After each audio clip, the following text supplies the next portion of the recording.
ensure God power. Get everything you ever wanted and live the life of your dreams. The Master's Course. Copyright 2010 by Richard Lee McKim Jr. All rights reserved. Let the quest for knowing begin.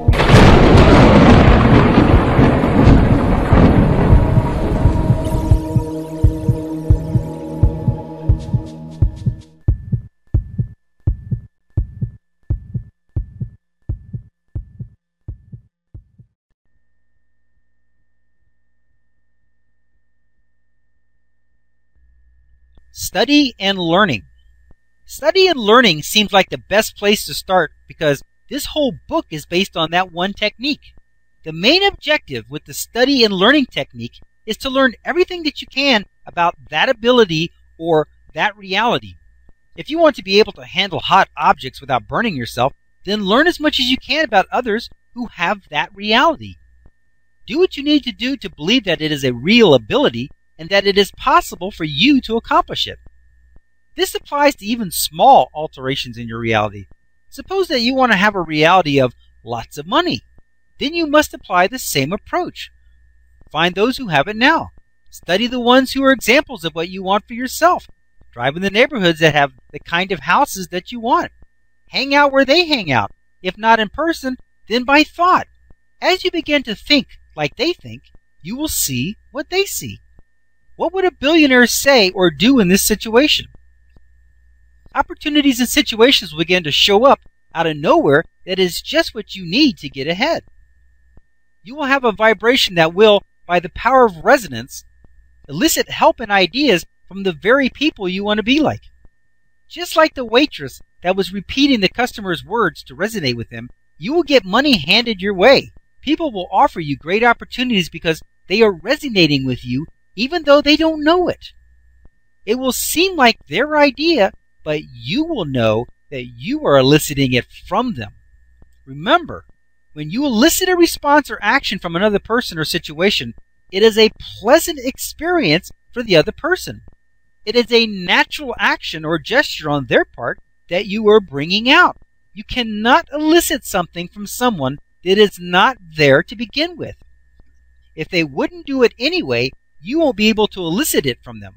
So when good things come your way, it is the normal and natural actions from these people who actually appreciate being able to do it for you.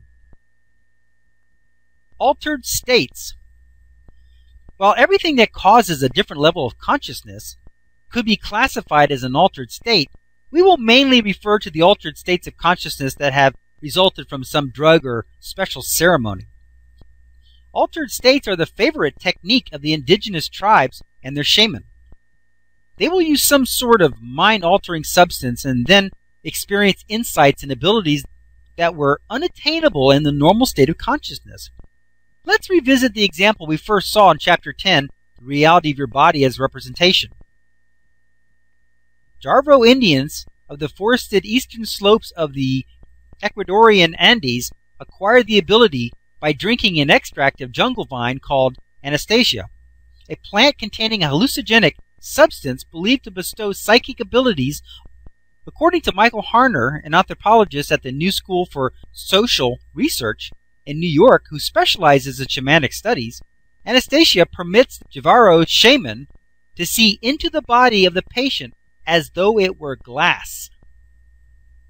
The native tribes rely heavily on this type of vision and healing technique because they don't have X-ray machines or the specialized medical equipment that we have.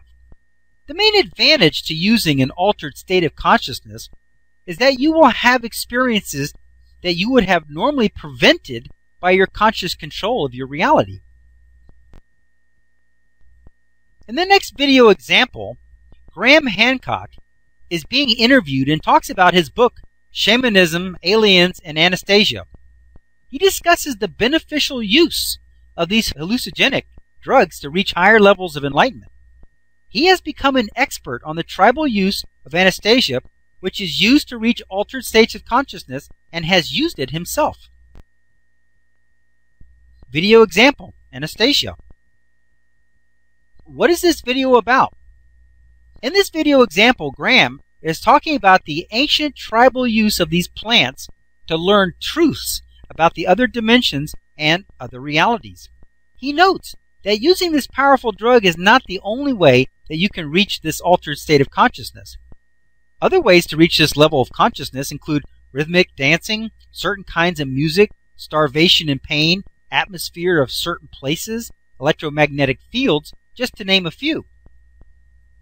He says that the shamans developed a range of these techniques that are designed to put them into an altered state of consciousness in order to retune their frequency, to tune into and communicate with supernatural beings.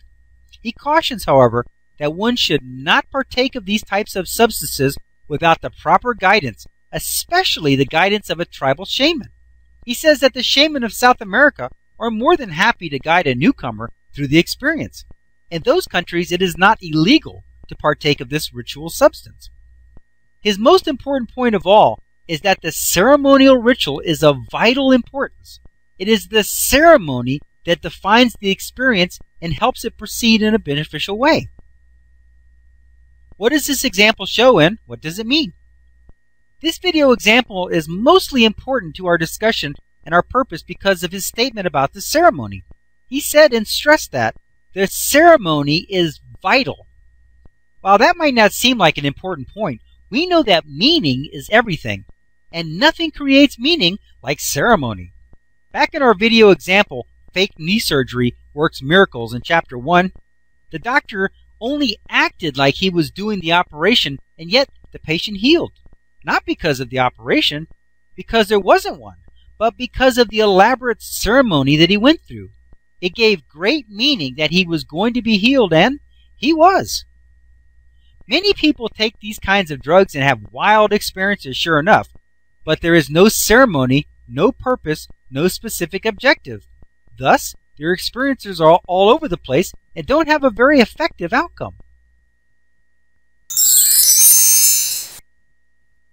For best results, pause this video at this point here, and watch the video example mentioned in the segment.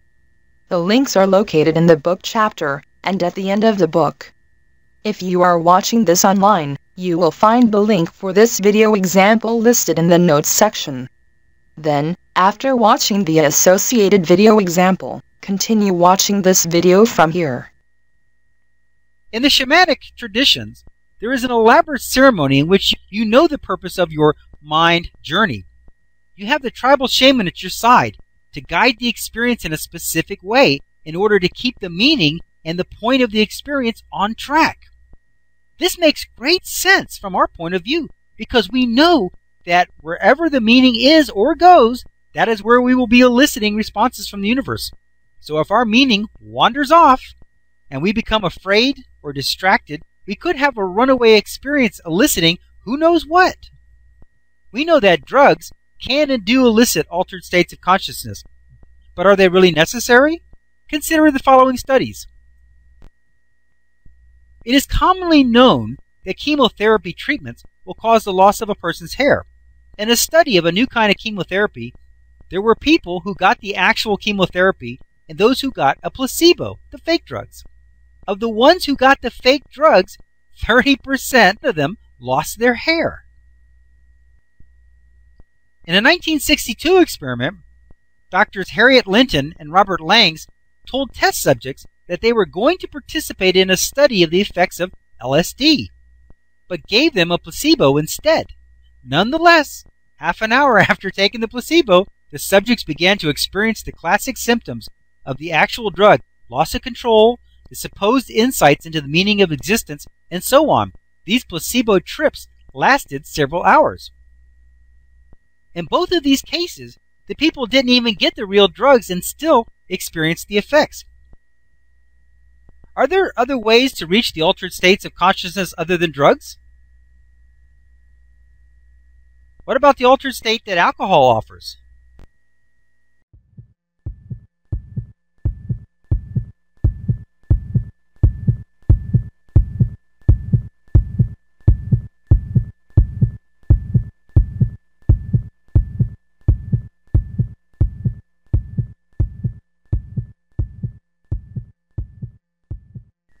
To continue, go to How to Use Your God Power, chapter number 12, segment number 6.